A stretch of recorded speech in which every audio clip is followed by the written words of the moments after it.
আজ আকাশ মেঘাচ্ছন্ন, তবে একটুও খারাপ লাগছে না। হালকা হালকা বাতাস বইছে, চারদিকে পাখিরা কিচিরমিচির করে ডাকছে। মনে হচ্ছে এই সন্ধ্যা নেমে এলো বুঝি, কিন্তু না, এখন মাত্র বিকাল হয়েছে। সত্যি ভালো লাগার মতো বিকাল। আমি মাঝে মাঝে অপেক্ষা করে থাকি এই সময়টার জন্যে।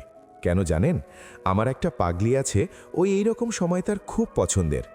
ওহ, অফিস কখন শেষ হবে আর কখন পাগলির মুখখানা দেখতে পাবো। কারণ এই মেঘাচ্ছন্ন বিকেলবাগা পাগলি বারান্দায় ইজি চেয়ারটায় হাতে এক মগ কফি নিয়ে বসে। যতক্ষণ না কফি শেষ হবে ততক্ষণ বসে বসে দুলবে। তবে আমি পাশে থাকলে অন্য ব্যাপার।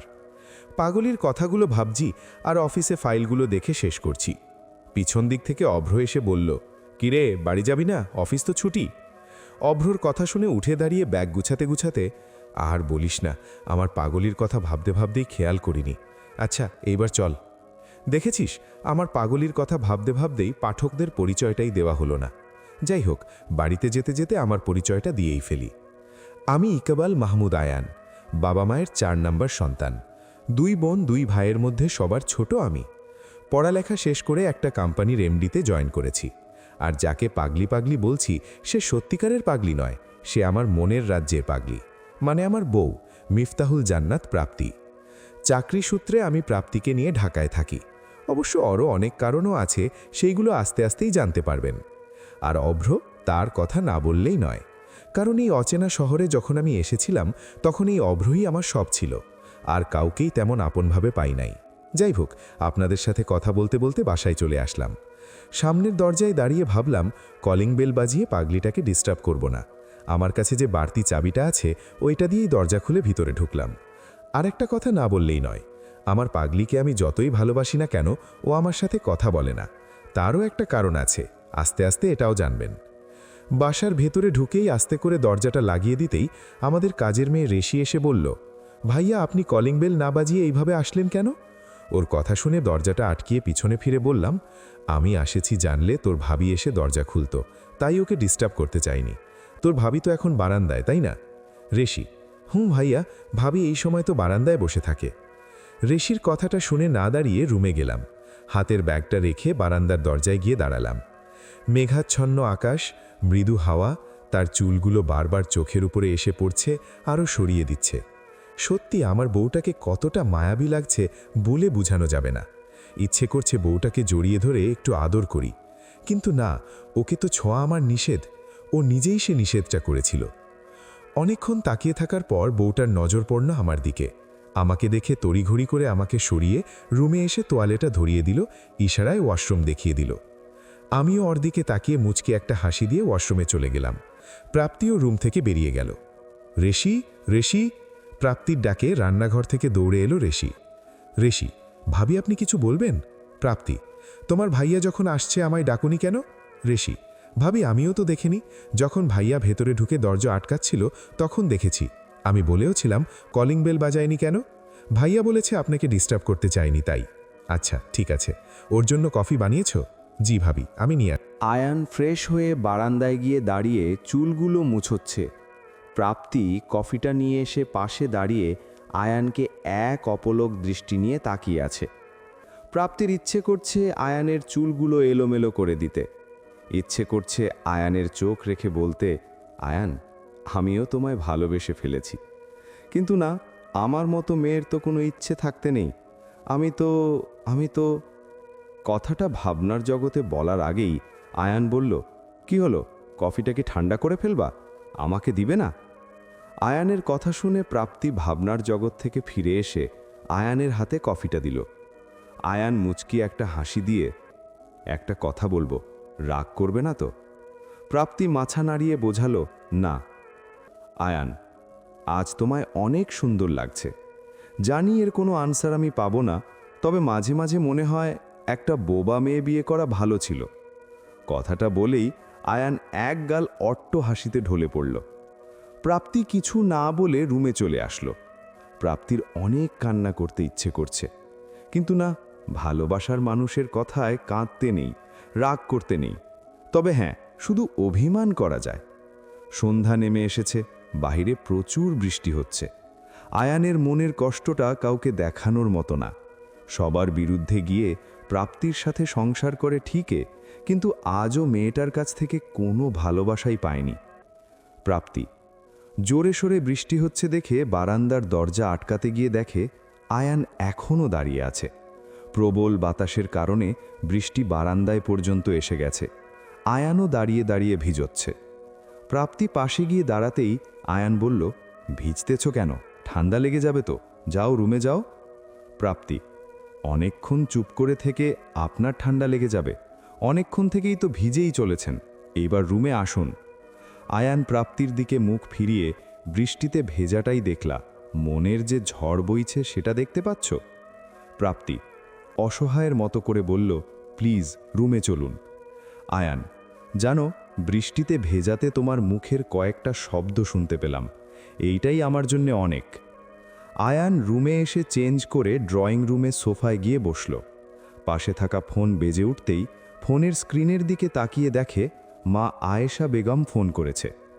আয়ান দেরি না করে ফোন রিসিভ করেই, আয়ান ওয়ালাইকুম সালাম মা, কেমন আছো তুমি?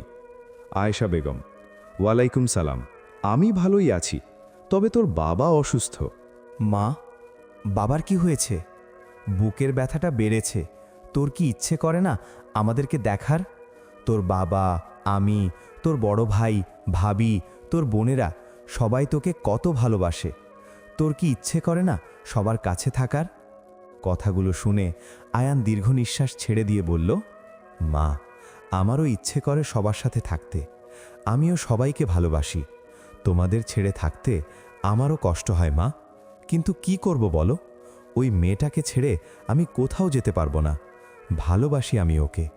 আমি যদি ওকে ছেড়ে দিই, ও নিশ্চিত সুইসাইড করবে। বাবাও ওকে নিবে না, আর আমার বাড়িতেও যাওয়া হবে না। তোরা বাপ ছেলে যা ভালো বুঝিস কর, কিন্তু এর মাঝে তোর এই মায়ের ভালোবাসাটা কবর দিয়ে দিস না। যদি পারিস একবার এসে এই মায়ের সাথে দেখা করে যাস। আজ তাহলে রাখি। ফোন রেখেই দেখে প্রাপ্তি ডাইনিং টেবিলের পাশে দাঁড়িয়ে আছে। চোখ দুটো টলমটল করছে। আজ তার কারণেই আয়ান তার পরিবারের থেকে আলাদা। আয়ান এগিয়ে এসে বলল, কি কান্না করবা নাকি? প্রাপ্তি ছোট্ট একটা নিঃশ্বাস ছেড়ে, ঋষি, খাবারগুলো নিয়ে আসো, আর তুমিও খেয়ে পেলো, রাত অনেক হয়েছে। আয়ান আর কোনো কথা না বাড়িয়ে চুপচাপ খেতে বসল। প্রাপ্তিও বসতে বসতে বলল, একটা কথা বলবো, যদি কিছু মনে না করেন। আয়ান প্রাপ্তির দিকে তাকিয়ে, কি বলবে বলো। প্রাপ্তি, আপনি কাল গিয়ে আপনার বাবা মাকে দেখে আসুন। আমার জন্য শুধু শুধু ওনাদের কষ্ট দেন কেন? আমি আর পারছি না। কথাগুলো বলেই প্রাপ্তি কান্নায় ভেঙে পড়ল। প্রাপ্তির কান্না দেখে আয়ান বলল, এখানে নিজেকে দোষ দিচ্ছ কেন? তুমি তো কিছু করনি। ওনাদের যদি আমার প্রতি ভালোবাসাই থাকতো, তাহলে আর তোমাকে নিয়ে আমার বাড়ি ছাড়তে হতো না। প্রাপ্তির চোখের পানি মুছে দিতে দিতে, প্লিজ কান্না করো না। আমি তো তোমাকে প্রেম করে বিয়ে করিনি। বিয়েটা তো ওনারাই করিয়েছিল, তাহলে এখন মেনে নিতে পারছে না কেন? প্রাপ্তি, ওনারা মেনে নিবে কি করে? আমি যে। আয়ান প্রাপ্তিকে থামিয়ে, একদম চুপ, আর কোনো কথা নয়, চুপচাপ খেয়ে রুমে আসো। প্রাপ্তি আয়ানের সাথে কথা না বললেও মাঝে মাঝে বাড়ি যাওয়া নিয়ে কথা বলেই। সকালে ঘুম থেকে উঠে ফ্রেশ হয়ে আয়ান ড্রয়িং রুমে গিয়ে দেখে প্রাপ্তি টেবিলের উপর নাস্তা দিয়ে রেখেছে। রান্নাঘরের দরজায় দাঁড়িয়ে দেখে প্রাপ্তি চুলায় রান্না বসিয়েছে। আয়ান, প্রাপ্তি, তুমি নাস্তা করেছ? আর এত সকাল রান্না করছো কেন? ঋষি প্রাপ্তি কিছু বলছে না দেখে, ভাইয়া, ভাবি তো এখনো কিছু খায় নাই। আয়ান, না খেয়ে রান্না করার কারণ কি? ঋষি, ভাবি বলছিল রান্না করে বাহিরে যাবে, আপনি খেয়ে নিন। রান্নাঘরে ঢুকে প্রাপ্তির হাত ধরে টেনে ডাইনিং টেবিলের সামনে এনে চেয়ারে বসিয়ে, বাহিরে যাবে আমাকে বললেই তো হতো, রান্না করার দরকার নেই, বাহিরেই খেয়ে নিব। সাথে ঋষিকেও নিয়ে নাও, আর এখন নাস্তাকা করে নাও। আপনি অফিসে যাবেন না? সমস্যা নেই, অভ্রকে ফোন করে বলে দিলেই হবে। চলুন না আমাদের বাসায় যাই, অনেকদিন হলো মাকে দেখি না। আপনি যদি বলেন তাহলে মাকে ফোন দিয়ে বলবো আমরা যাচ্ছি। আয়ান ভাবল, সারাদিন মনমরা হয়ে বাসায় বসে থাকার চেয়ে ঘুরে আসুক, সেটাই ভালো হবে। আয়ান, ঠিক আছে, রেডি হয়ে নাও, আমি অভ্রকে ফোন দিয়ে বলছি। প্রাপ্তি নাস্তাটা খেয়েই ঋষিকে ডেকে চুলার আগুন নিভিয়ে রেডি হতে বলল তাদের সাথে যাওয়ার জন্য। আয়ান অভ্রকে ফোন দিয়ে সব বুঝিয়ে দিল। কতদিন পর প্রাপ্তি আয়ানের সাথে কোথাও বেড়াতে যাচ্ছে। অবশ্য আয়ান প্রায়ই বলে, কিন্তু প্রাপ্তির যেতে ইচ্ছে করে না। প্রাপ্তি চায় না তার জন্য আয়ানকে কেউ অন্য নজরে দেখুক। আয়ান অভ্রর সাথে কথা শেষ করে রুমে ঢুকে দেখে প্রাপ্তি রেডি হয়ে দাঁড়িয়ে আছে। আয়ানের ইচ্ছে করছে না চোখ সরাতে। তার বউ এত সুন্দর, এত মায়াবী, কিন্তু বিয়ে হয়েছে 2 বছর, আজও পর্যন্ত প্রাপ্তিকে ছুঁয়েও দেখেনি। দেখবেই বা কি করে? প্রাপ্তি কখনোই তার কাছে আসে না, যা বলে দূর থেকেই বলে। প্রাপ্তি আয়ানকে এইভাবে তাকিয়ে থাকতে দেখে, আপনি আমার দিকে এইভাবে তাকিয়ে আছেন কেন? আয়ান প্রাপ্তির কথায় চমকে উঠে, কিছু বলেছ আমাকে? প্রাপ্তি, বলেছি আপনি এইভাবে তাকিয়ে কি দেখছেন? আয়ান একটু লজ্জা পেয়ে, কিছু না, আমি গাড়ি বের করছি, তুমি আর ঋষি আসো। কতদিন পর মেয়েটা আসতেছে, তোমাদের তো উচিত মেয়েটাকে এগিয়ে নিয়ে আসার। আয়ান তো এখনো নতুন জামাই, যাও না, ওদের এগিয়ে গিয়ে নিয়ে আসো। কথাগুলো রান্নাঘর থেকে প্রাপ্তির মা নীলিমা বেগম প্রাপ্তির বাবাকে আর ভাইকে বলছে।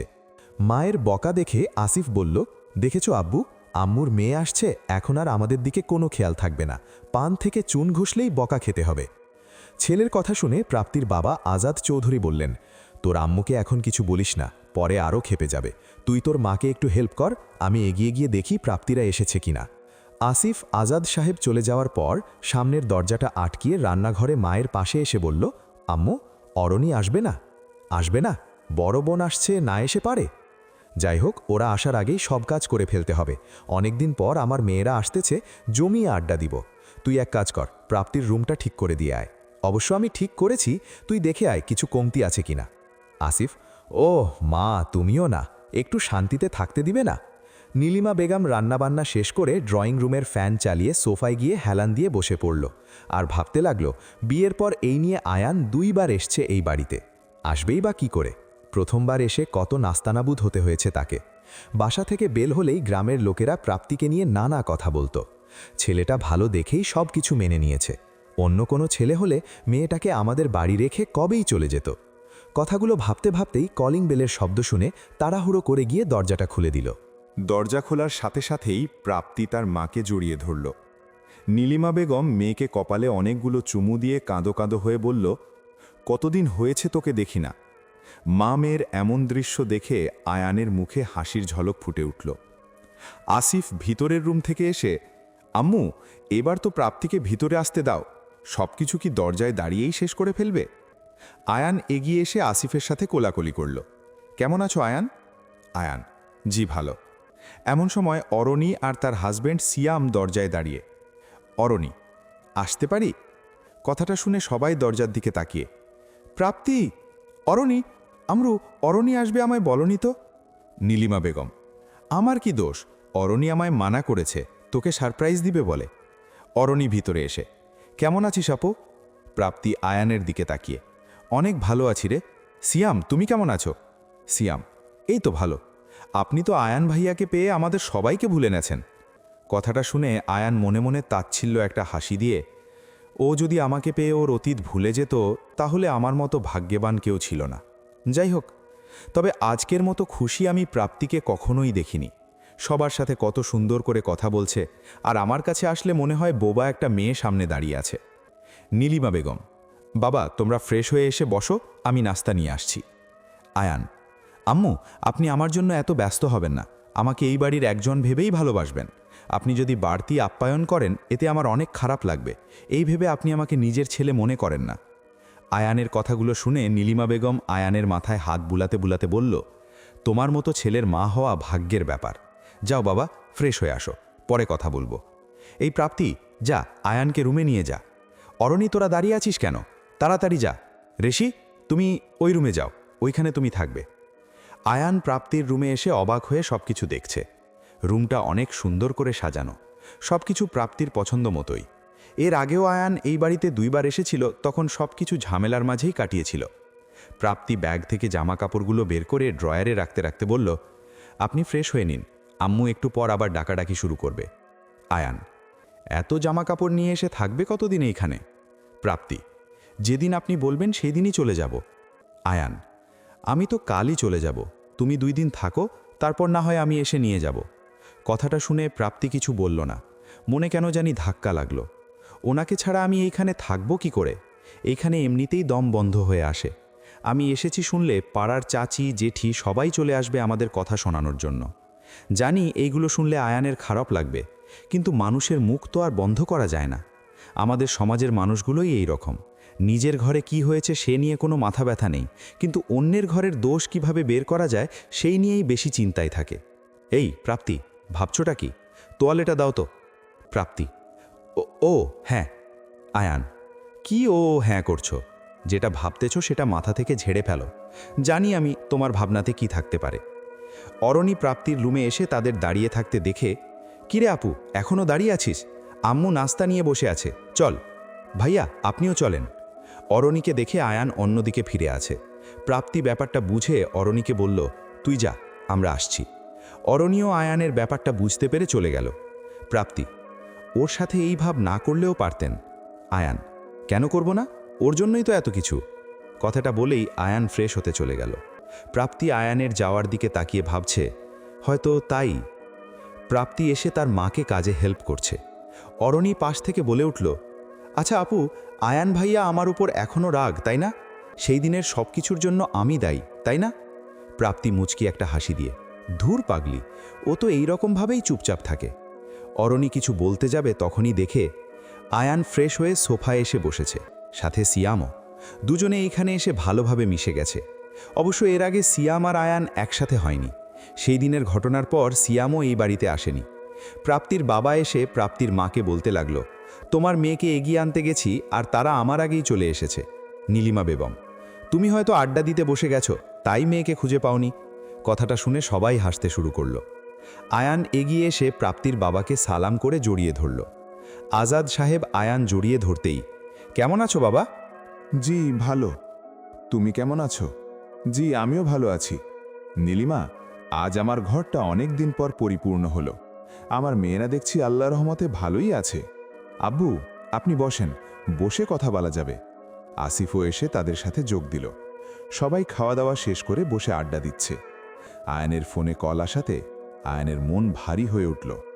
ফোন দিয়েছে তার বড় ভাই আকাশ। ফোন হাতে নিয়ে তাকিয়ে আছে আয়ান। প্রাপ্তি কিছুটা বুঝতে পেরে, আপনার অফিসের কল আসছে মনে হয়, সমস্যা নেই, আপনি রুমে গিয়ে কথা বলে আসুন। হ্যাঁ আয়ান, জরুরি ফোন হবে, কথা বলে আসো। আয়ান বুঝেছে প্রাপ্তি ওকে এখান থেকে সরাতে চাইছে। মেয়েটা আমাকে কিভাবে যেন বুঝে যায়, কিন্তু ভালোবাসতে চায় না। কথাটা ভাবতে ভাবতে আয়ান রুমে এসে ফোন রিসিভ করল। কি রে, তোকে এতক্ষণ ফোন দিচ্ছি, ধরছিস না কেন? একটু ব্যস্ত ছিলাম। কি বলবে বলো? প্রাপ্তি কেমন আছে? প্রাপ্তিকে অনেক মিস করছি। তোদের ভাবি বারবার বলছে তোদের বাসায় গিয়ে প্রাপ্তির সাথে কিছুটা সময় কাটাতে। অবশ্য এটা ওর একার ইচ্ছা নয়, আমারও বলতে পারিস। মেয়েটা সহজে সবাইকে আপন করে নেয়। ঠিক বলছিস। ভাইয়া, তাহলে তুই কবে আসছিস বল? জানিস প্রাপ্তি শুনলে কত খুশি হবে তুই জানিস? একদিন সময় করে চলে আসব। তোরা বাড়িতে এসে একবার মাকে দেখে যা। মা সারা দিন তোর কথা বলে, তোকে অনেক মিস করে। তোর কথা বলতে গেলেই ফেল করে কেঁদে ফেলে। তুই বাড়ির ছোট ছেলে, সবার অনেক আদরের। ভাইয়া, আমিও তোদের অনেক মিস করি। সবচেয়ে বেশি মিস করি তোর আর মায়ের ভালোবাসাটা। আমি কোনো অন্যায় করলেও তুই বাবার কাছে সব দোষ নিজের কাঁধে নিয়ে নিতি। কথাগুলো বলতে বলতে আয়ানের গলাটা ভারী হয়ে আসছে, মনে হচ্ছে এখনই কেঁদে ফেলবে। আয়ান আকাশের সাথে কথা শেষ করেই চোখগুলো মুছতে মুছতে পিছনে ফিরে দেখে প্রাপ্তি দাঁড়িয়ে আছে। কেন দিচ্ছেন নিজেকে এত কষ্ট? নিজের পরিবারের কাছ থেকে আমাকে নিয়ে আলাদা থেকে কি বোঝাতে চাইছেন আপনি? আপনি আমাকে অনেক ভালোবাসেন। কেন করছেন আমার জন্য এত কিছু? এই সমাজ আমাকে ভালো চোখে দেখে না, আর কখনো দেখবেও না। কারণ আমি ধর্ষিতা মেয়ে। না, ভুল হয়েছে, ধর্ষিতা বউ। আমার জন্য আপনাকে সবাই অন্য চোখে দেখে। যতদিন আমি বাঁচব এই পাপের বোঝা নিয়ে বাঁচতে হবে।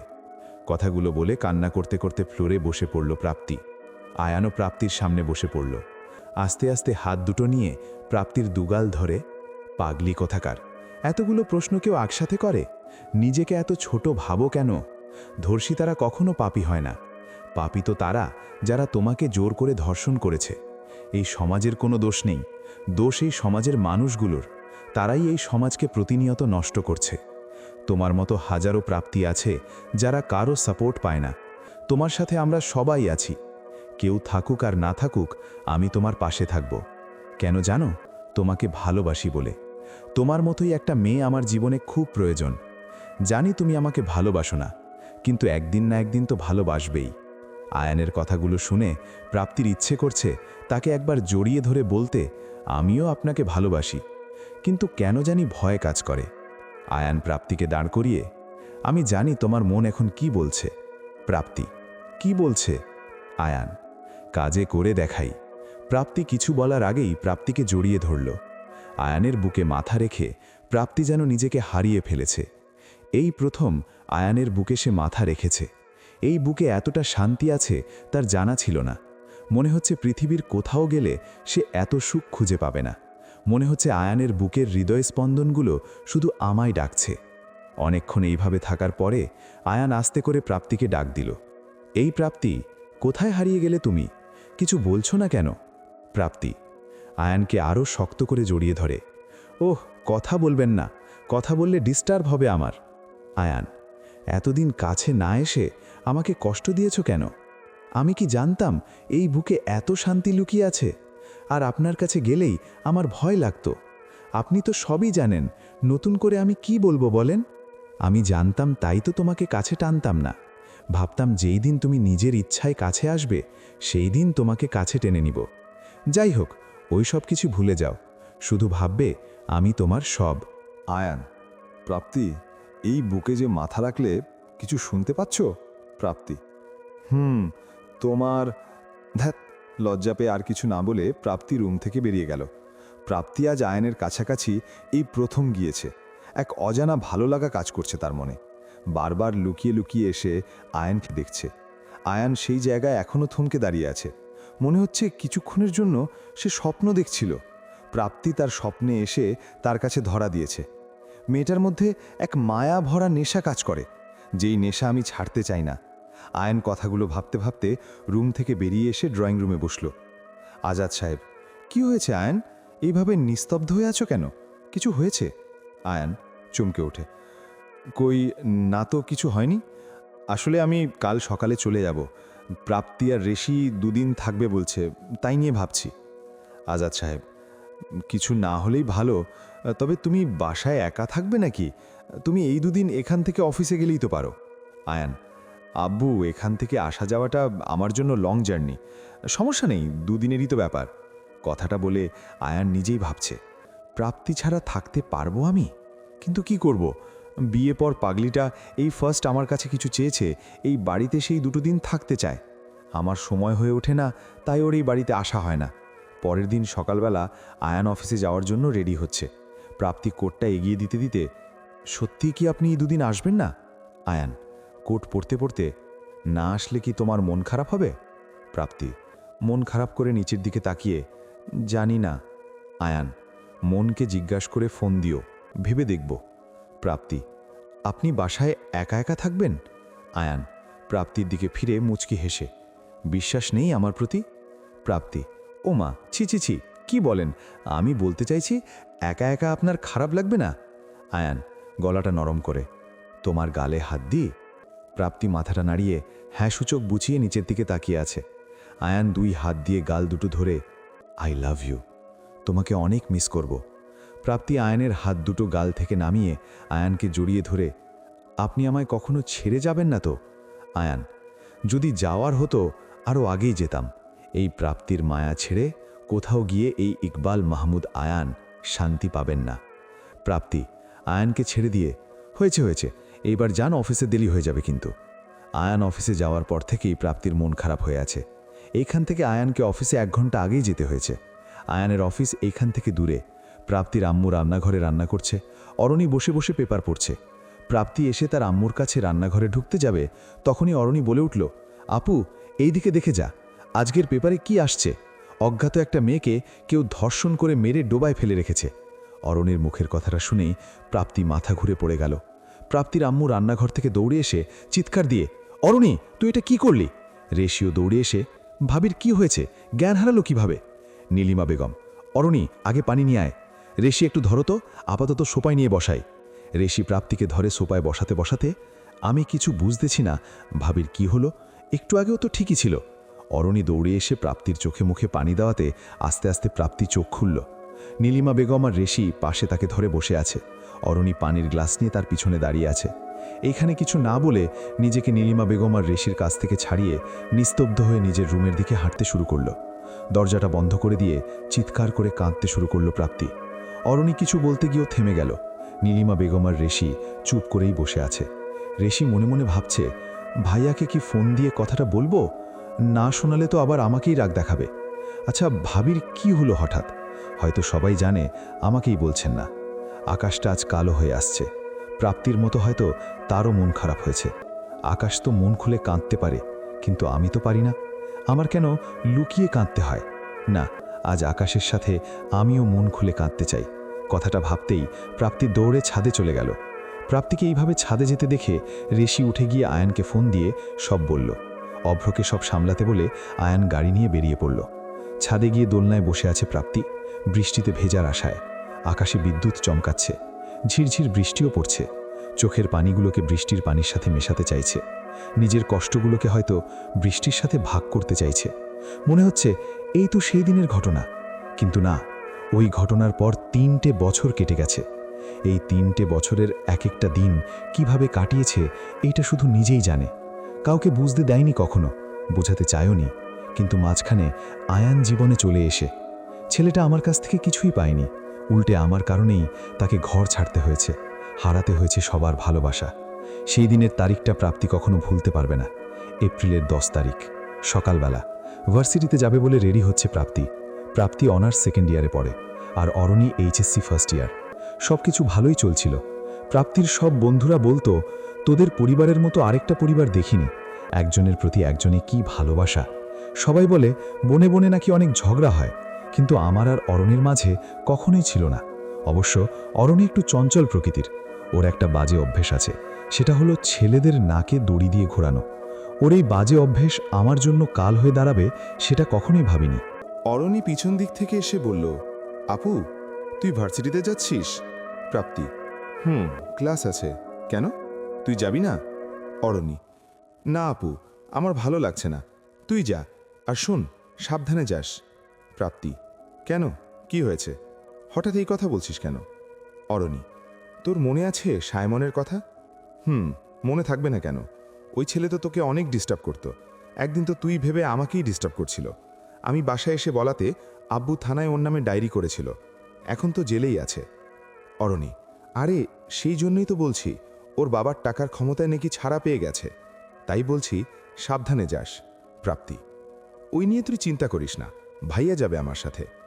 আসিফ শার্টের হাতা ভাঁজ করতে করতে প্রাপ্তির রুমে এসে, কিরে প্রাপ্তি, তোর হলো? প্রাপ্তি, হ্যাঁ, আমার হয়ে গেছে, চলো। অরণি, আম্মু, আব্বু, আমি আসি। আজাদ সাহেব। আসিফ, সাবধানে যাস, আর অফিস থেকে একটু তাড়াতাড়ি বাসায় আসিস। আসিফ, চেষ্টা করব। প্রাপ্তির দিকে তাকিয়ে, তুই আবার দাঁড়িয়ে পড়লি কেন? চল। আসিফ প্রাপ্তিকে ভার্সিটির সামনে নামিয়ে দিয়ে চলে গেল। কেন জানি প্রাপ্তিকে রেখে আজ যেতে ইচ্ছে করছে না। মনটা কেমন জানি খচখচ করছে। প্রাপ্তিকে বললে ও সব ঠাট্টা ভেবে উড়িয়ে দেবে। আসিফ মোটরসাইকেলটা নিয়ে একটু দূরে গিয়ে আবার দাঁড়িয়ে পড়ল। পিছন ফিরে প্রাপ্তিকে দেখতে যাবে, তখন দেখে প্রাপ্তি নেই। একটা মাইক্রো চলে যাচ্ছে। আসিফ ভাবল প্রাপ্তি হয়তো ভার্সিটির ভিতরে ঢুকে গেছে ভেবে আসিফ অফিসের দিকে রওনা হলো। গাড়িটা আসিফের পাশ দিয়ে যেতেই প্রাপ্তি বারবার হাত দিয়ে ইশারা করছে।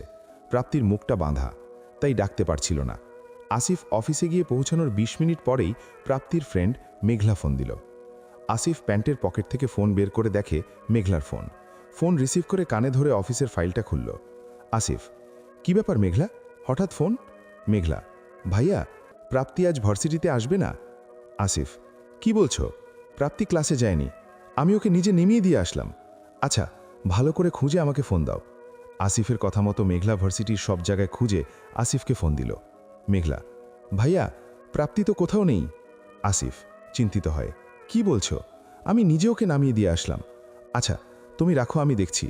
প্রাপ্তির ফোনে অনেকবার কল দিয়েছে আসিফ, ফোন বেজেই যাচ্ছে, কিন্তু রিসিভ করছে না। আসিফ বাসায় ফোন দিয়ে আজাদ সাহেবকে বলল থানায় যেতে। অরণি আসিফের ফোনে বলা কথাগুলো শুনে বুঝার আর বাকি নেই সায়মন কিছু একটা করেছে। কথাটা ভাবতে অরণি চোখ বন্ধ করে সোফায় বসে পড়ল। ওরা যদি আপুর কোনো ক্ষতি করে তাহলে আমি নিজেকে কখনো ক্ষমা করতে পারবো না। সায়মনের দলের ছেলেগুলোও ভালো না। ওহ, আমি এখন কি করি? আচ্ছা, আব্বু কি জানে সায়মন জেল থেকে ছাড়া পেয়েছে? নীলিমা বেগম মেয়ের কথা শুনে মাথায় হাত দিয়ে বসে আছে।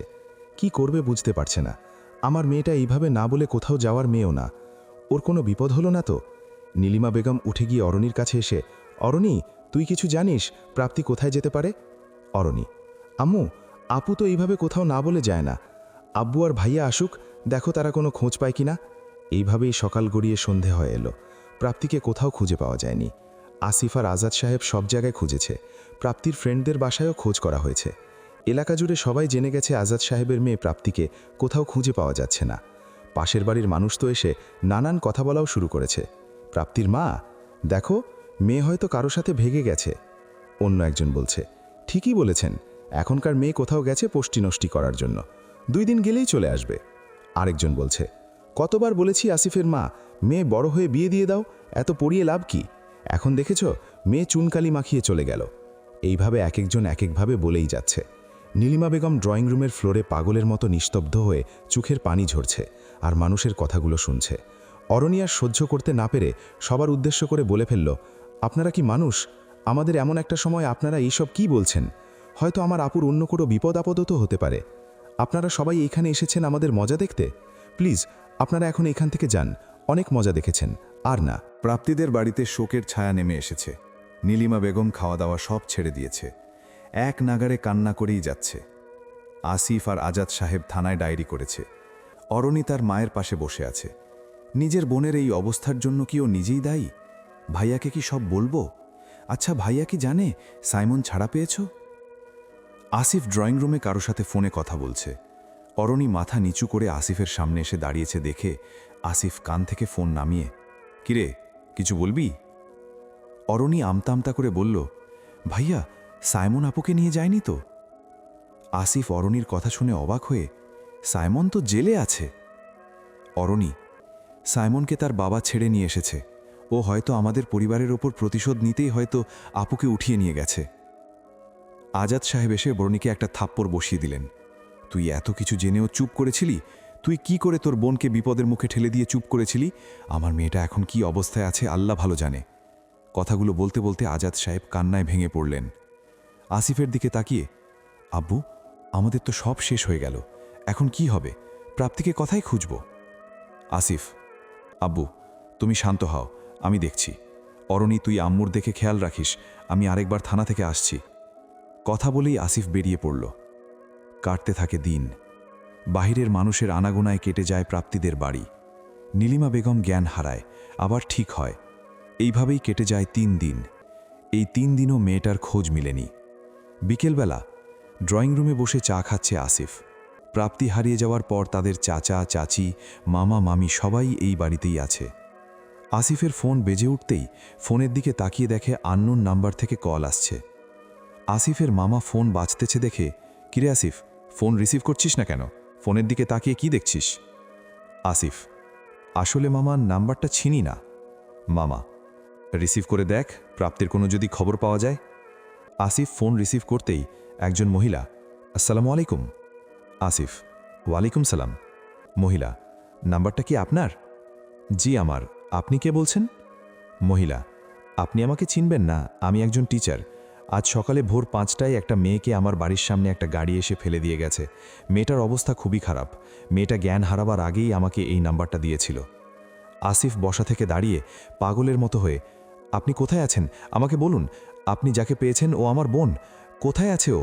আমি এক্ষুনি আসছি। মহিলা, জি, আমি ওকে হাসপাতালে নিয়ে আসছি। আমি আপনাকে SMS-এ ঠিকানা দিয়ে দিচ্ছি, আপনারা আসুন। প্রাপ্তির কথা শুনে সবাই পাগলের মতো হয়ে গেছে। নীলিমা বেগম দৌড়ে এসে, আসিফ, প্রাপ্তি কোথায় আছে? আমিও যাব তোদের সাথে। আসিফ, আচ্ছা চলো। আব্বু, মামা, তাড়াতাড়ি চলো। ওই মহিলা আসিফকে ঠিকানা দেওয়াতে সবাই হাসপাতালে চলে আসছে। আসিফ মহিলার সামনে গিয়ে, আপনি আমাদের ফোন দিয়েছিলেন? জি, ও কেবিনেই আছে, সকাল থেকে এখনও জ্ঞান ফিরেনি, ডাক্তার আবার দেখছে, আপনারা অপেক্ষা করুন। নীলিমা, অরণি বসে কান্নাকাটি করছে। মেয়েটাকে এত কাছে পেয়েও দেখতে পারছি না। আমার মেয়েটার সাথে না জানি কি কি ঘটেছে আল্লাহ ভালো জানে। ডাক্তার প্রাপ্তির কেবিন থেকে বের হতেই আসিফ আর আজাদ সাহেব দৌড়ে কাছে গিয়ে জিজ্ঞাসা করতে লাগল, আসিফ, ডাক্তার, আমি ওর ভাই, ওর কি হয়েছে? ডাক্তার, দেখুন, আমরা পুলিশকে খবর দিয়েছি, ওনারা আসছে। আর আমরা মেয়েটাকে দেখে যা বুঝেছি, মেয়েটাকে রেপ করা হয়েছে। ওর জ্ঞান এখনও ফিরেনি। আশা করি কিছুক্ষণের মধ্যেই ফিরে আসবে। আপনারা অপেক্ষা করুন। কথাগুলো যখন ডাক্তার বলছিল, মনে হচ্ছে সবাই একটা ঘোরের মধ্যে ছিল। প্রাপ্তির বাবা নিস্তব্ধ হয়ে পাশের চেয়ারটায় বসে পড়ল। মনে হচ্ছে কলিজাটা ছিঁড়ে কেউ নিয়ে গেছে। আসিফ দেওয়ালে পিঠ ঠেকিয়ে অরণির দিকে এক দৃষ্টিতে তাকিয়ে আছে। আসিফের মামা আসিফের কাঁধে হাত দিয়ে বলল, আসিফ, তুই যদি এইভাবে ভেঙে পড়িস তাহলে এই মানুষগুলোকে কে দেখবে? কথাটা বলতেই আসিফ তার মামাকে জড়িয়ে ধরে চিৎকার করে কাঁদতে লাগল। মামা, আমি কখনো নিজের কথা ভাবিনি, শুধু এই বোনদের জন্য। নিজের স্বপ্নগুলোকে মাটি ছাপা দিয়ে নিজের বোনদের স্বপ্নগুলোকে দেখতে শিখেছি। মামা, মামা আপনিই বলেন, আমার বোনের এখন কি হবে? আমার বোন তো কারো ক্ষতি করে নাই, তাহলে ওর কেন এই অবস্থা হলো? মামা, আসিফ, তুই এইভাবে ভেঙে পড়িস না, তোকে শক্ত থাকতে হবে। প্রাপ্তির সামনে গিয়ে এইভাবে কান্নাকাটি করলে মেয়েটা কি করবে বল? কিছুক্ষণ পর ডাক্তার এসে বলল, আপনাদের রোগীর জ্ঞান ফিরেছে, তবে সাবধান, ওকে বেশি কথা বলাবেন না, কান্নাকাটি করবেন না, একটু পর পুলিশ এসে জিজ্ঞাসা করবে। সবাই প্রাপ্তির কেবিনে ঢুকল। নীলিমা বেগম আর অরণি দৌড়ে গিয়ে জড়িয়ে ধরল। প্রাপ্তি কিছু বলছে না, চুপচাপ হাত পাগুলোকে গুটিয়ে বসে আছে, কারো দিকে তাকাচ্ছে না, নিচের দিকে তাকিয়ে আছে আর চোখের পানিগুলো অঝরে ঝরছে। নীলিমা বেগম, মারে, তুই কথা বল, তুই এইভাবে চুপ করে থাকিস না। প্রাপ্তি কথা বলছে না দেখে আসিফ অরণিকে সরিয়ে দিয়ে নিজে প্রাপ্তির পাশে বসল। প্রাপ্তি আসিফকে জড়িয়ে ধরে ডুকরে ডুকরে কাঁদতে শুরু করল।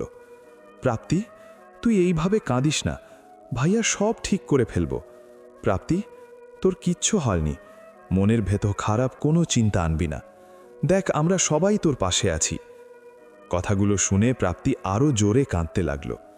প্রাপ্তি কারো সাথে কথা বলে না, সারাক্ষণ শুধু কাঁদতেই থাকে, এক দুইটা বললেও তাও আসিফের সাথে। 2 দিন পর হাসপাতাল থেকে বাড়িতে নিয়ে এসেছে প্রাপ্তিকে।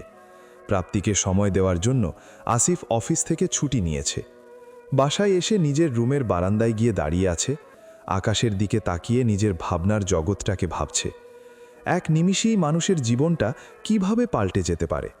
এই তো কয়দিন আগেও তাদের ঘরটায় কত হইচই ছিল, কত হাসি খুশি ছিল, আর আজ ইচ্ছে করছে নিজের জীবনটাই শেষ করে ফেলি। পেছন থেকে আসিফ এসে বলল, আরে তুই এইখানে? আমি ভাবলাম ড্রয়িং রুমে সবাই মিলে আড্ডা দিব, তা না তুই এইখানে দাঁড়িয়ে আছিস। আসিফের কথা শুনে চোখের পানিগুলোকে আড়াল করে, ভাইয়া তুই যা, আমার ইচ্ছে করছে না।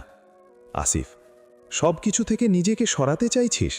প্রাপ্তি, মানুষের জীবনে কত কিছুই তো ঘটে, সব কিছু মনে রাখতে নেই। দেখবি একদিন তোর জীবনে এমন কেউ আসবে, তোর পিছনে ফেলা দিনগুলো মনে করতেই দেবে না।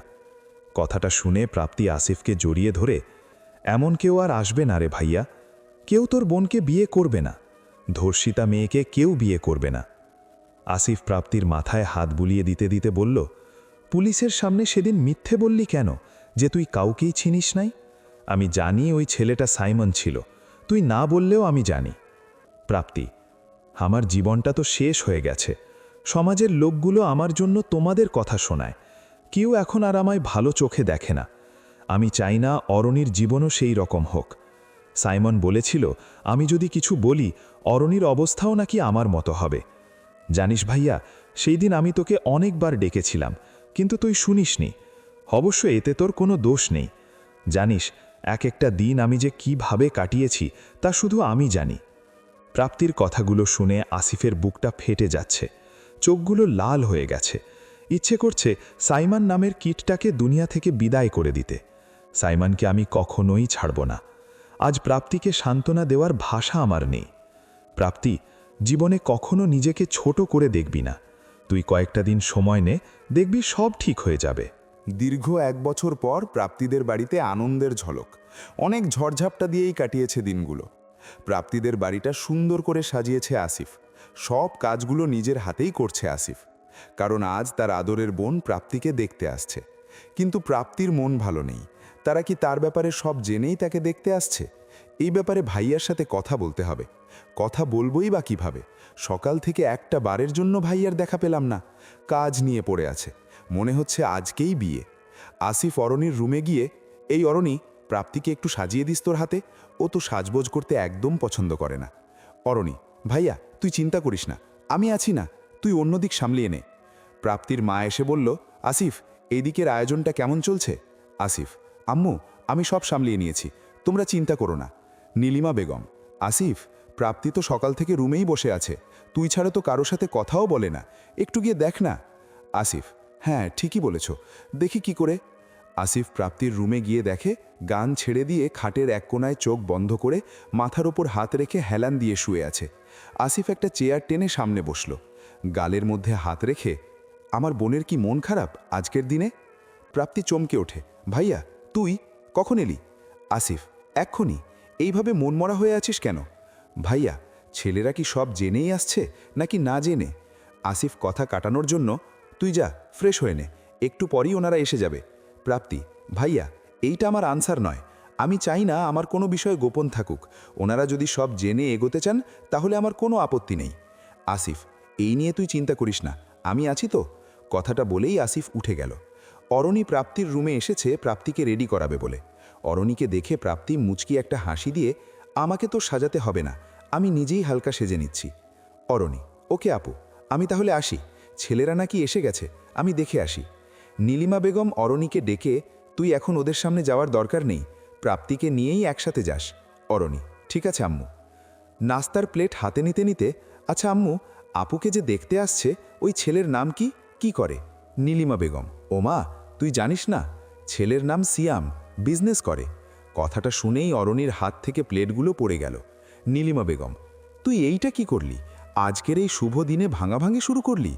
নীলিমা বেগমের মুখে সিয়ামের নামটা শুনে অরণি অবাক হয়ে ভাবতে লাগলো, সিয়াম পারল আমাকে এইভাবে ঠকাতে? আমরা দুজন দুজনকে এত ভালোবাসি, আর সে কিনা, এটা কিভাবে পারল সিয়াম? ঠিক আছে, ও যখন ভেবে নিয়েছে আপুকে বিয়ে করবে, তাহলে আমি এর মাঝে বাধা হয়ে দাঁড়াবো না। আমার আপু অনেক কষ্ট পেয়েছে, আমি আর ওকে কোনো কষ্ট পেতে দেব না। সিয়ামকে নিয়ে আপু যেন সুখে থাকে তার ব্যবস্থাই করব। আসিফ এসে, আম্মু তোমাদের হলো, ওদেরকে নাস্তা দিতে হবে তো? অরণি আস্তে করে আসিফকে জিজ্ঞেস করল, ভাইয়া ছেলে এসেছে? আসিফ, না রে, ছেলের মা বাবা চাচা আর বোন এসেছে, ছেলে নাকি বিজনেসের কাজে ব্যস্ত থাকায় আসতে পারেনি। যাই হোক, তুই আপুকে নিয়ে আয়, আমি এই দিকটা দেখছি। প্রাপ্তির ইচ্ছে করছিল না ছেলেপক্ষের সামনে যেতে, কিন্তু কি করবে, সবার মুখের দিকে তাকিয়ে যেতে হবে। অরণি প্রাপ্তিকে এনে তাদের সামনে বসালো। সিয়ামের মা উঠে এসে প্রাপ্তির সাথেই বসল। অনেক মিষ্টি একটা মেয়ে, কি নাম তোমার? জি, মিফতাহুল জান্নাত প্রাপ্তি। সিয়ামের মা, মানুষটা যেমন সুন্দরী, নামটাও রেখেছে সেই রকম। সিয়ামের মা, আমার আর কিছু জিজ্ঞাসা করার নেই, তোমাদের আছে? সিয়ামের বাবা, না আমাদেরও নেই। প্রাপ্তির বাবার দিকে তাকিয়ে, আজাদ সাহেব, আজ মেয়ে আমাদের পছন্দ হয়েছে। আজাদ সাহেব, আলহামদুলিল্লাহ। অরণি, প্রাপ্তিকে নিয়ে যাও। সিয়ামের বাবা, আজ তো আমার ছেলে আসতে পারেনি, আগে আপনারা সিয়ামকে দেখুন, দেখে পছন্দ হলে না হয় দিন তারিখ ফেলা যাবে। আজাদ সাহেব, আমাদের কিন্তু দুটো বিয়ে একসাথেই হবে। আজাদ সাহেবের কথা শুনে সবাই অবাক হয়ে তাকিয়ে আছে। আসিফের মনে প্রশ্ন জাগলেও সবার সামনে করা ঠিক হবে না ভেবেই আর কিছু বলেনি। সিয়ামের বাবা, এতে আমাদের কোনো সমস্যা নেই। তো বেআই সাহেব, আজ তাহলে উঠি? মেয়ে কিন্তু আমার ঘরের লক্ষ্মী হয়েই থাকবে। ছেলের বাড়ির সবাইকে বিদায় দিয়েই আসিফ আজাদ সাহেবকে বলল, আব্বু, দুটো বিয়ে মানে কার কার বিয়ে? আজাদ সাহেব মুচকি একটা হাসি দিয়ে আসিফের কাঁধে হাত রেখে, অরণির বিয়ে, ভাবছি দুই বোনের বিয়ে একসাথেই দেব। আসিফ, অরণির জন্য ছেলে দেখেছ নাকি? আজাদ সাহেব, আচ্ছা পরে বলবো, এখন আমার কাজ আছে। আসিফ, আব্বু তোমার যা ভালো মনে হয়। প্রাপ্তি বারান্দায় বসে বই পড়ছে, পাশে অরণি গিয়ে দাঁড়িয়ে, আপু জানিস আজকে তোকে পরীর মতো লাগছে। প্রাপ্তি বইয়ের দিকে তাকিয়েই, ওইটা তোর মনের ধারণা। অরণি, আচ্ছা আপু, তুই এই বিয়েতে খুশি? প্রাপ্তি, সবাই খুশি মানে আমিও খুশি, আমি সবার মতের বাহিরে নয়। আচ্ছা তুই এইসব কেন বলছিস, তোর ভালো লাগেনি? অরণি নিজের চোখে পানি লুকাতে চেষ্টা করছে আর বলছে, আরে না, আমি অনেক খুশি, তবে তোকে অনেক মিস করব। প্রাপ্তি, আমি কি বরাবরের জন্য যাচ্ছি নাকি? অরণি, তুই দেখিস সিয়াম তোকে এত ভালোবাসবে, তোকে আসতেই দেবে না। কথাটা শুনেই প্রাপ্তি বইয়ের থেকে মুখ উঠিয়ে অরণির থেকে তাকিয়ে, তুই এমনভাবে বলছিস মনে হচ্ছে তোর আগে থেকেই ওই ছেলেকে চেনা। অরণি: না আপু, এমনি বললাম। প্রাপ্তি: আব্বু কি বলেছে শুনেছিস? তোকে নাকি কাল দেখতে আসবে। অরণি: শুনেছি। ভাইয়াকে বলবো আব্বুকে বুঝিয়ে এই বিয়ে বাদ দিতে। কেন, তোর কি পছন্দের কোনো ছেলে আছে নাকি? অরণি: আরে না, এমনি বললাম। আসলে আমার এখন বিয়ে করার কোনো ইচ্ছে নেই। কথাটা বলেই অরণি চলে গেল। প্রাপ্তির কাছে অরণি কথাগুলো একটুও ভালো লাগেনি। মনে হচ্ছে কথার মধ্যে কিছু একটা লুকোচ্ছে। প্রাপ্তি ছোট্ট একটা নিঃশ্বাস ফেলে আবার বইয়ের দিকে মন দিল। আজাদ সাহেব মাগরিবের নামাজ পড়ে বাহিরে থেকে এসে নীলিমা বেগমকে চা দিতে বললেন। আসিফ নিজের রুম থেকে বেরিয়ে এসে, আব্বু, তোমার সাথে কিছু কথা ছিল। আজাদ সাহেব: হ্যাঁ, কি বলবি বল। আসিফ তার মাকে ডেকে বলল তাকেও চা দিতে। আচ্ছা আব্বু, অরণির হঠাৎ করে বিয়ে দিতে চাইছো? ছেলেটা কি তোমার জানাশোনা কেউ? আজাদ সাহেব: আরে না, তেমন চিনি না। আমার এক কলিংয়ের ভাগ্নে। শুনেছি প্রখ্যাত ব্যবসায়ী আবিদ চৌধুরীর ছোট ছেলে ইকবাল মাহমুদ আয়ান। যদি অরণিকে দেখে ভালো লাগে তাহলে নাকি একসাথে আংটি পরিয়ে যাবে। আসিফ: তাহলে তো ভালো কথা। নীলিমা বেগম রান্নাঘর থেকে আসতে আসতে বললেন, এত বড় ঘরের ছেলে আমাদের মেয়েকে কি পছন্দ হবে? আসিফ: আম্মু, এখনকার ছেলেরা টাকা পয়সা দেখে বিয়ে করে না, মেয়ে সুন্দরী দেখে বিয়ে করে। নীলিমা বেগম মুচকি হাসি দিয়ে আজাদ সাহেবের দিকে তাকিয়ে, তুমি কিছু বুঝেছ? তোমার ছেলে বোনকে দিয়ে আগেই বুঝিয়ে দিচ্ছে ঘরে কেমন মেয়ে আনতে হবে। আজাদ সাহেব: ভাবছি মেয়ে দুটোকে পরের ঘরে দিয়ে নতুন আরেকটা মেয়ে নিয়ে আসব। কি বলো আসিফের আম্মু? নীলিমা বেগম কথাটা ফেলে দেওয়ার মতো না বলে হেসে দিলেন। আসিফ লজ্জা পেয়ে, আম্মু, তুমিও না, বলেই নিজের রুমে চলে গেল। নীলিমা বেগম পিছন থেকে ডেকে বলল, মেয়েদের মতো লজ্জা পাচ্ছিস কেন? বিয়ে তো একদিন করতেই হবে। সকালের মিষ্টি রোদের আভা জানালার ফাঁক দিয়ে চোখে পড়তেই ঘুম ভেঙে গেল প্রাপ্তির। আড়মোড় ভেঙে বিছানা ছেড়ে উঠেই বারান্দায় গেল। বাড়ির এক কোনায় ফুলের বাগানের দিকে চোখ পড়তেই অবাক হয়ে তাকিয়ে আছে প্রাপ্তি। অবাক হবে না বাই কেন? 1 বছর আগে প্রাপ্তি অনেকগুলো গোলাপের গাছ এনে লাগিয়েছিল ওই বাগানটায়। কখনো ভালো করে ফুল ফোটেনি, কিন্তু আজ সব গাছে ফুল ফুটেছে। কি ভালো লাগছে প্রাপ্তির, কাউকে বলে বোঝাতে পারবে না। ফ্রেশ হয়ে আসি, তারপর ওদের সাথে কিছুক্ষণ সময় কাটাবো আজ। প্রাপ্তি, এই প্রাপ্তি, আমার মিষ্টি বোনটা কোথায় গেল? এখনো ঘুম থেকে ওঠেনি নাকি? আসিফ ডাকতে ডাকতে প্রাপ্তির রুমে এসে দেখে প্রাপ্তি রুমে নেই। আসিফের ডাক শুনে প্রাপ্তি বারান্দা থেকে দৌড়ে রুমে গেল। ভাইয়া, ডেকেছিস? আসিফ: তুই বারান্দায়? মনে হচ্ছে আজ আমার মিষ্টি বোনটি অনেক খুশি। প্রাপ্তি একদম এক্সাইটেড হয়ে: ভাইয়া জানিস, আজ বাগানে সবগুলো ফুল ফুটেছে। কি ভালো লাগছে, তোকে বলে বোঝাতে পারবো না। আসিফ অনেকদিন পর প্রাপ্তিকে এইভাবে দেখে মুখে হাসি নিয়ে অপলক দৃষ্টিতে তাকিয়ে আছে। প্রাপ্তির সেই দিকে কোনো খেয়াল নেই, কথা বলেই যাচ্ছে। আসিফ মাথায় হাত রাখতেই, ও, তুই আমায় কেন ডাকছিলি বললি না তো? আমি তো বকবক করেই যাচ্ছি। আসিফ: থামলি কেন? ভালোই লাগছে শুনতে। কতদিন পর সেই আগের প্রাপ্তিকে একটুখানিকের জন্য ফেরে পেলাম। কথাটা শুনে প্রাপ্তি আসিফের হাতটা মাথা থেকে সরিয়ে, কি জন্য এসেছিস সেটা বল।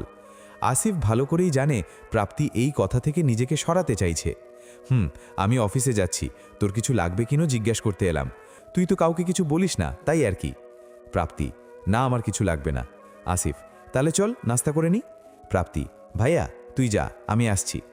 কাঁধে কারো হাতের ছোঁয়া পেয়ে ভাবনার জগৎ থেকে ফিরে এলো প্রাপ্তি। পিছনে ফিরে অবাক হয়ে, আপনি কখন এলেন? আর বৃষ্টিতে কেন ভিজছেন? ঠান্ডা লেগে যাবে তো। আয়ান: এত কষ্ট কেন দিচ্ছ নিজেকে? এই বৃষ্টির মধ্যে কান্না করলে কেউ বুঝবে না, তাই তো? আমি অফিসে যাওয়ার পর কেউ তোমাকে কিছু বলেছে? আমি এই জন্য এইখানে আসতে চাই না। তোমাকে আর কত বোঝাবো?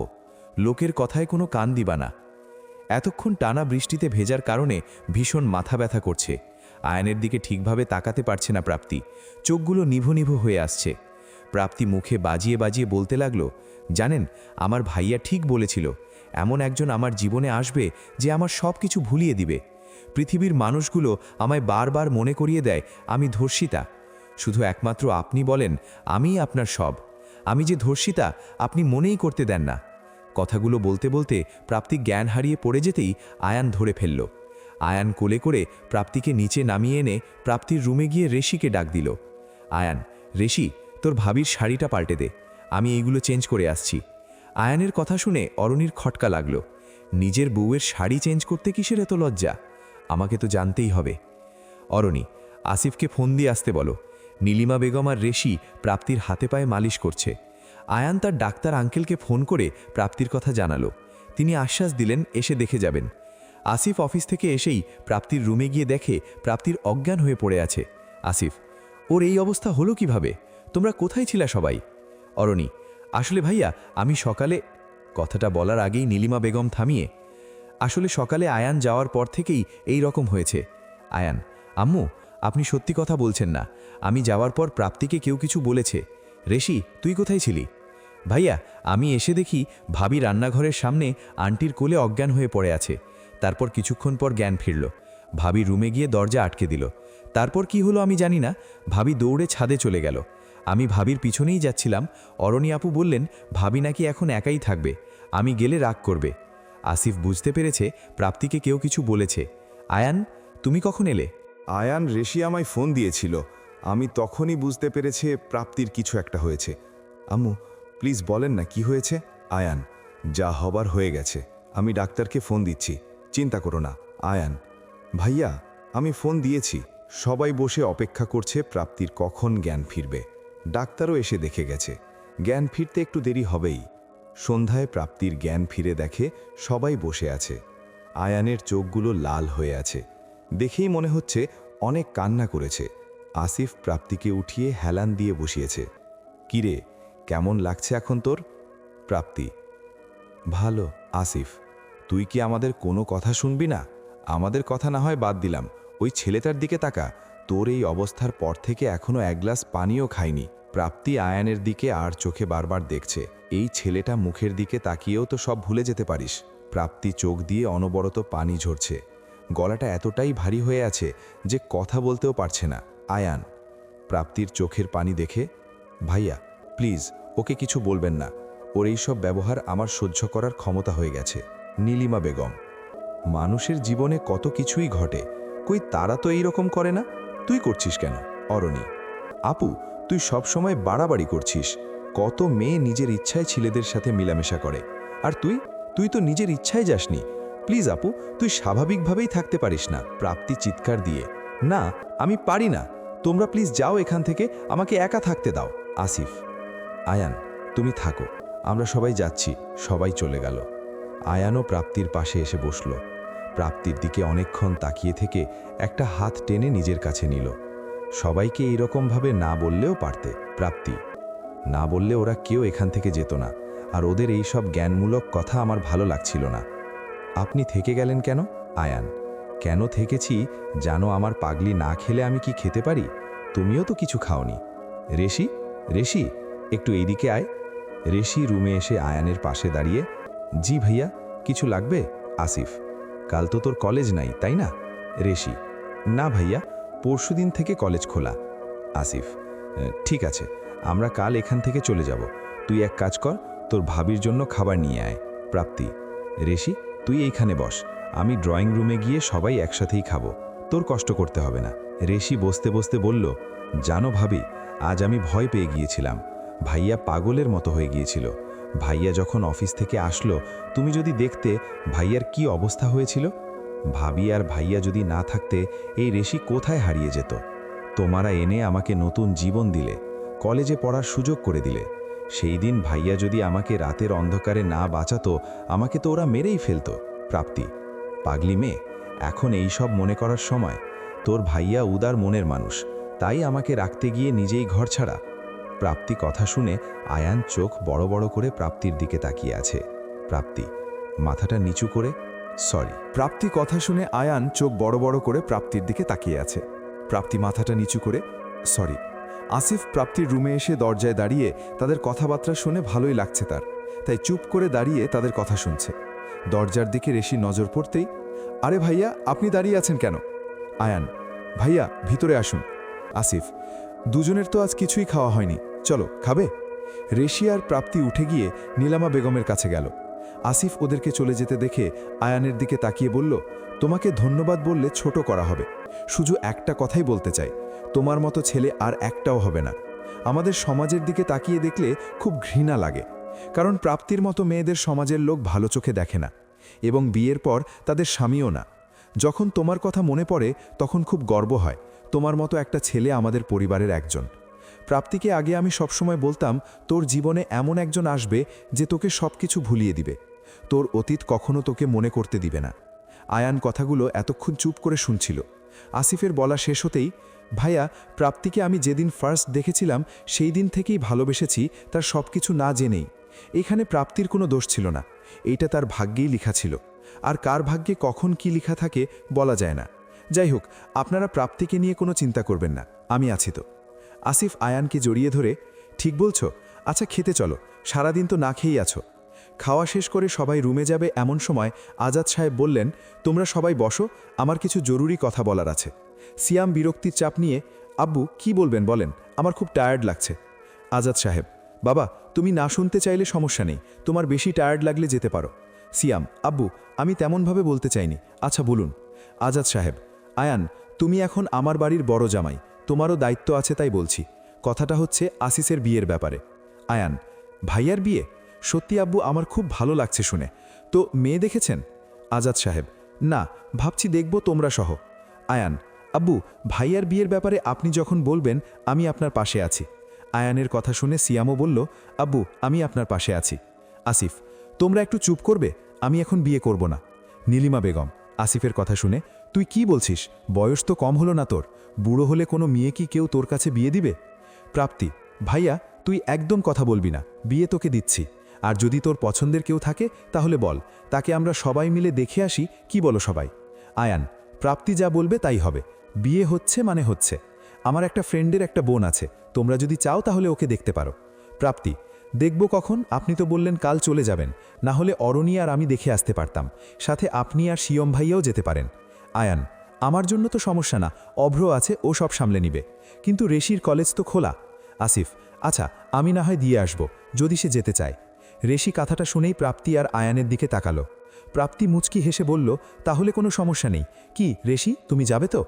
রেশি মাথা নাড়িয়ে সায় দিয়েও সে যাবে। অরণি, এইবার আমি কিছু বলি? নীলিমা বেগম, কি বলবি বল। ভাইয়ার বিয়েতে সকল গেস্ট 2 দিন আগে থেকেই আসতে হবে, বিয়ের শপিং আমি আর আপু মিলেই করব ইচ্ছে মতো। আয়ান, তাহলে আমার একটা কথা আছে। আসিফ, কি কথা?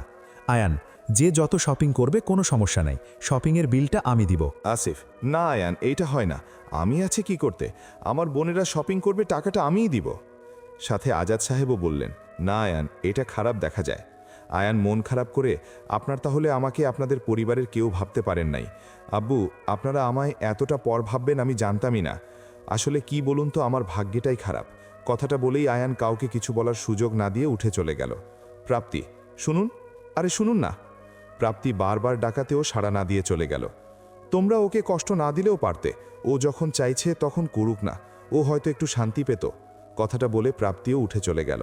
রুমে এসে দেখে আয়ান রুমে নেই।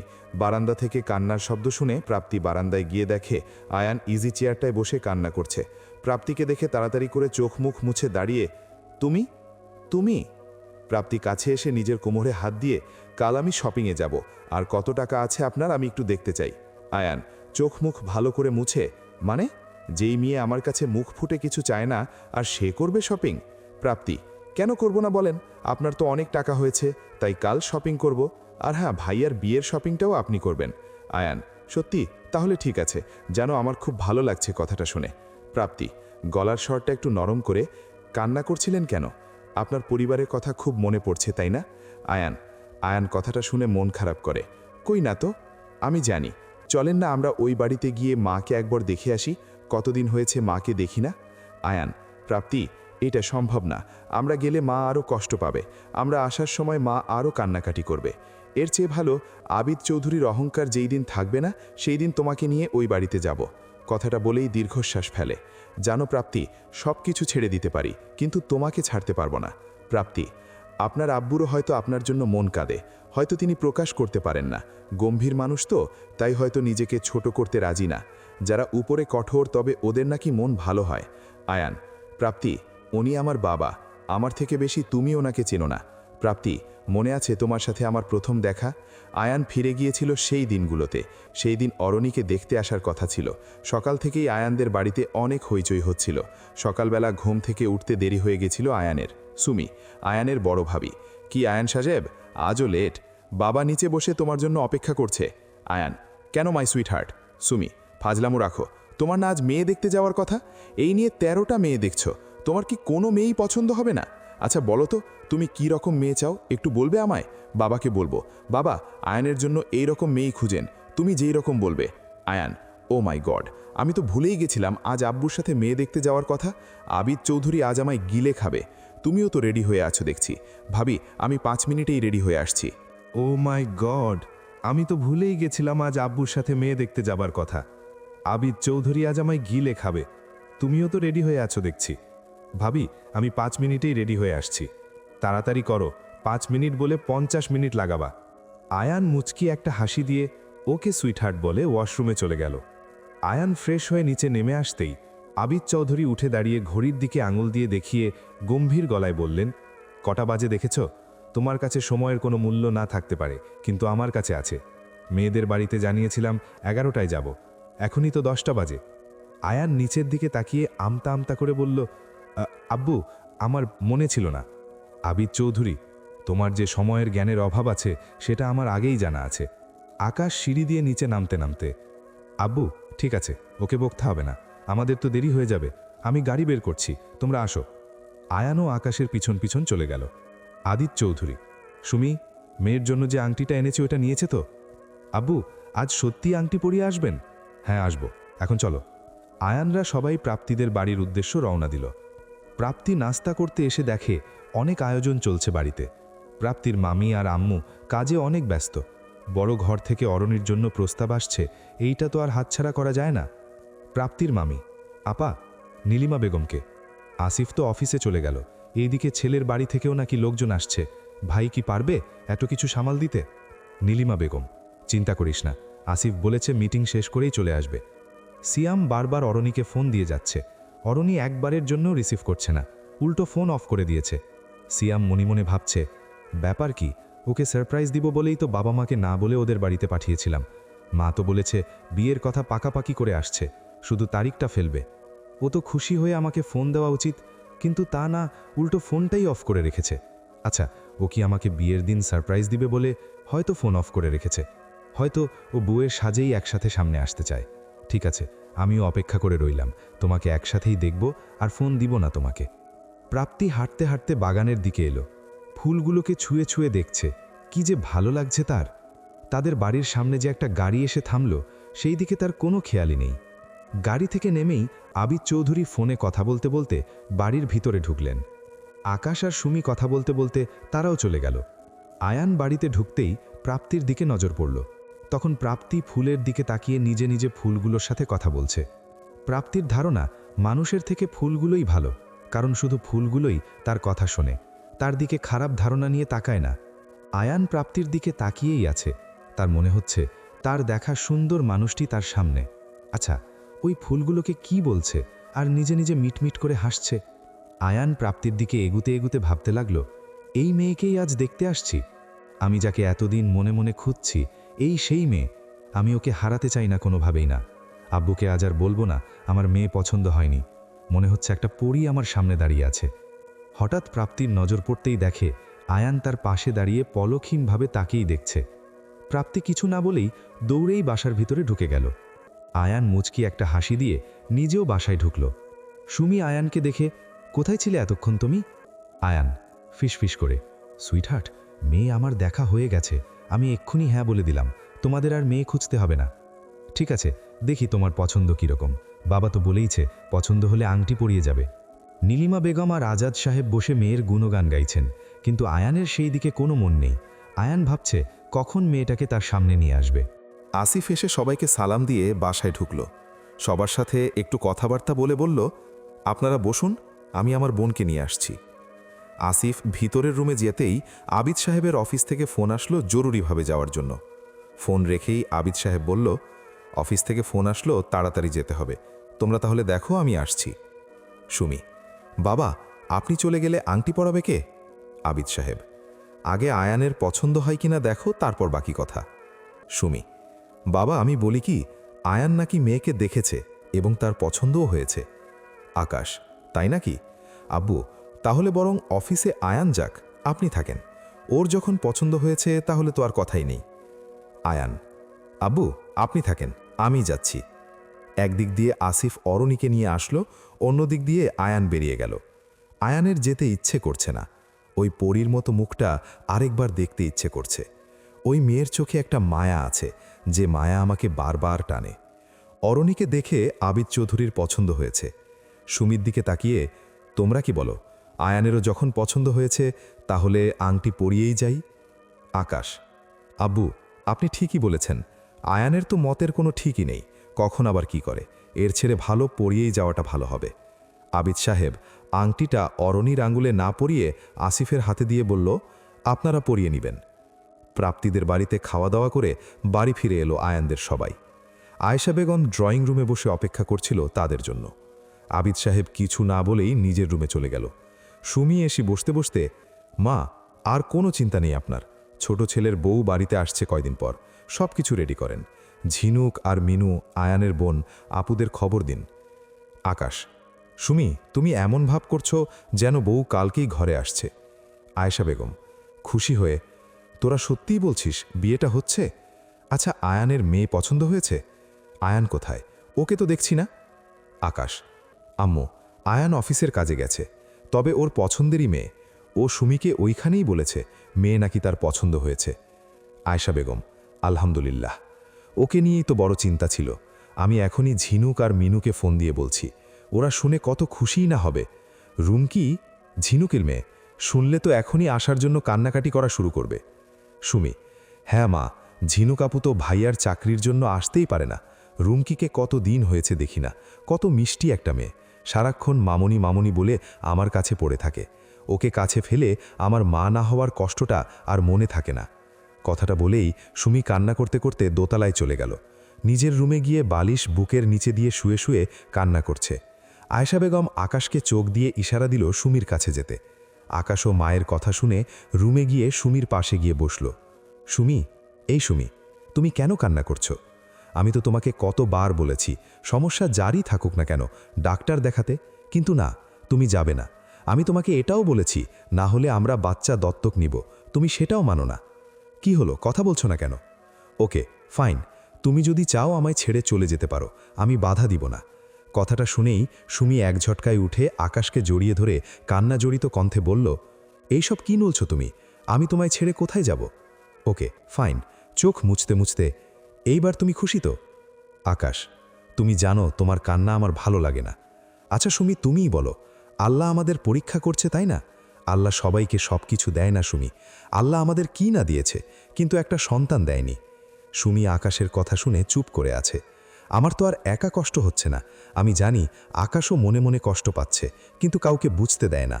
ঝিনুক আর মিনু অরণ্যকে দেখে আসার কথা শুনেই পরের দিনই বাপের বাড়িতে চলে এলো। মিনুর 3 বছর বিয়ে হয়েছে, তার সংসার নিয়ে ভালোই কাটছে তার দিন।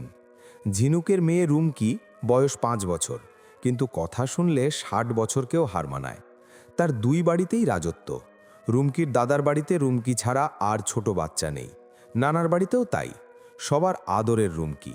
নানার বাড়িতে এলে সারাক্ষণ সুমির কাছেই থাকে। তার যত আবদার সুমি আর আয়ানের কাছেই। আজ রাতে রুমকি সুমির হাতে খাবে বলেই জিদ ধরেছে। ঝিনুক খাবারের প্লেট নিয়ে পিছন পিছন দৌড়াচ্ছে। রুমকি: আম্মু, আমি তোমার হাতে খাবো না, মামনিকে ডাকো, আমি তার হাতেই খাবো। মিনু আর আয়েশা বেগম মা মেয়ের কাণ্ড দেখে হাসতে লাগলো। আয়েশ বেগম: ঝিনুক, ওর সাথে জোড়াজোড়ি করছিস কেন? একটু পর সুমি আর আয়ান চলে আসবে শপিং থেকে, তারপর সুমি এসেই খাইয়ে দিবে। কথাটা শেষ করতেই কলিং বেল বেজে উঠল। মিনু: আম্মু, তুমি বসো, আমি দরজা খুলছি। মিনুকে দেখে আয়ান অবাক হয়ে: তোরা কখন এলি? মিনু: কেন, তোকে ভাবি বলেনি আমরা এসেছি?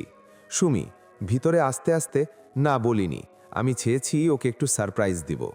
ঝিনুক আর মিনু এসে আয়ানকে জড়িয়ে ধরে। ঝিনুক: কেমন আছিস তুই? একটু আমাকে দেখতেই যাস না? ফোনে 2-1 মিনিট কথা বলে দায়িত্বগুলো ঝেড়ে ফেলছিস। এখনই এই অবস্থা, বিয়ের পর তো ফোনই দিবি না। আয়ান: আপু, তুই আমাকে ভুল বুঝছিস, আমি সময় পাই না। সুমির দিকে তাকিয়ে, ভাবি তুমি বলো আমি সময় পাই? রুমকি, ছাড়ো তো আম্মুর কথা, তোমার ছোট আম্মু যে এইখানে দাঁড়িয়ে আছে তা কি তোমার খেয়াল আছে? আয়ান, আমি একদমই ভুলে গেছি ছোট আম্মু, তুমি আমায় ক্ষমা করে দাও। কথাটা বলতে বলতে রুমকিকে কোলে তুলে নিল। রুমকি, ওকে ওকে, আজকের মতো ক্ষমা করে দিলাম। আয়েশা বেগম কাজের লোক রফিককে চা দিতে বলল সবাইকে। আয়ান শুনে বলল, আম্মু আমি চা খাবো না, আমাকে কফি দিতে বলো। মিনু, আম্মু কয়েকদিন পর তোমার আর এত কিছু খেয়াল রাখতে হবে না, এই বাড়িতে যে আসছে সেই খেয়াল রাখবে। আয়ান মাথা চুলকাতে চুলকাতে বলল, ছোট আপু তুই কি মনে করেছিস যে আসছে তার জন্য কি সব পাল্টে যাবে নাকি? আয়ানের কিছুই পাল্টাবে না। সুমি, ঝিনুক আপু জানো, আয়ানের বউ দেখতে সত্যিই অনেক সুন্দর, তবে বড় বোনটাকে আরও বেশি ভালো লাগে। আয়ান, বড় বোন? বড় বোন আমি তো দেখিনি, তুমি দেখেছ? কিন্তু আমাদের সামনে আসলো না তো। সুমি, হ্যাঁ সেটা আমিও ভাবছি, আমিও দেখতাম না যদি আমি উঠে গিয়ে বাসাটা ঘুরে না দেখতাম। জানো, আমি যখন ওর রুমে গেলাম একটাও কথা বলল না, মুচকি একটা হাসি দিয়ে বারান্দায় চলে গেল। পরে মেয়ের ভাইকে জিজ্ঞাসা করলাম মেয়েটাকে এবং কথা বলল না কেন। সে বলল, আমার বোনও কারো সাথে কথা বলে না, জানো কিছু একটা আছে হয়তো, আমরা জানি না। আয়েশা বেগম, সুমি এইগুলো ভাবার দরকার নেই, সবার পরিবারে কম বেশি কিছু ঘটনা থাকে, আজকের পর আর এইসব নিয়ে ঘাটাঘাটি করার দরকার নেই। রাতে খাওয়া দাওয়া শেষ করে আবিদ চৌধুরী বসতে বলল সবাইকে।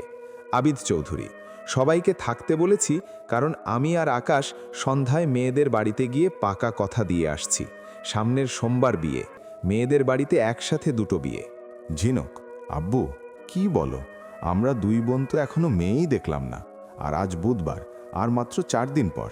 সুমি, আব্বু আমরা কি এত কিছু এত তাড়াতাড়ি সামাল দিতে পারবো? আয়ান মনে মনে ভাবছে, কেমন মেয়ে রে বাবা, একটা ফোনও দিল না। অন্য কোনো মেয়ে হলে কতবার যে ফোন দিত হিসাব ছাড়া, আর এই মেয়ে একটা কথাও বলল না। আচ্ছা শুধু বিয়েটা হতে দাও, তারপর দেখাবো আয়ান চৌধুরী কি। আবিদ চৌধুরী আয়ানের দিকে তাকিয়ে, তোমার কিছু বলার আছে? আকাশ, আব্বু ও আবার কি বলবে, ও শুধু এখন বিয়ের জন্য প্রস্তুত নেবে। আয়ান কিছু না বলে নিজের রুমে চলে গেল। সুমি, রুমকি চলো, আজ তুমি আমাদের সাথে ঘুমাবে। রুমকি, ওকে মামনি। সুমির হাত ধরে, টাটা আম্মু, গুড নাইট। আবিদ চৌধুরী ঝিনুক আর মিনুকে বলল, জামাইরা কখন আসবে? ঝিনুক, আব্বু ও বলছে বিয়ের আগের দিন ঠিক চলে আসবে, আগেই আসতো, কাজের জন্য আসতে পারবে না। আবিদ চৌধুরী, মিনু তুমি কিছু বলছো না যে? মিনু, আব্বু কলেজ অফ করে তো আর আসতে পারবে না, আমি বলেছি বিয়ের তারিখ পড়লেই ফোন দিব, ও চলে আসবে। আবিদ চৌধুরী, ঠিক আছে তাহলে আর কি, সবাই ঘুমাতে যাও। কথাটা বলেই তিনি নিজের রুমে চলে গেলেন। প্রাপ্তিদের বাড়িতে মেহমানের আনাগোনা, তেমনি আয়ান আর সিয়ামদের বাড়িতেও। প্রাপ্তির মামিরা চাচিরা সবাই কাজ করছে প্রাপ্তির মায়ের সাথে। প্রাপ্তির মনে একটাই চিন্তা, আমার ব্যাপারে ভাইয়া কি ওদের সব জানিয়েছে? ভাইয়া তো বলেছে জানাবে। আচ্ছা সেই দিন অরণির ব্যাপার আমার কাছে ভালো লাগলো না। অরণি কি সিয়ামকে চিনে? আমার বিয়েটা ঠিক হবার পর থেকেই মন মরা হয়ে আছে। যে অরণি আমার বিয়ে নিয়ে কত প্ল্যান করত, আর সে অরণি আমার সাথেও তেমন কথা বলে না।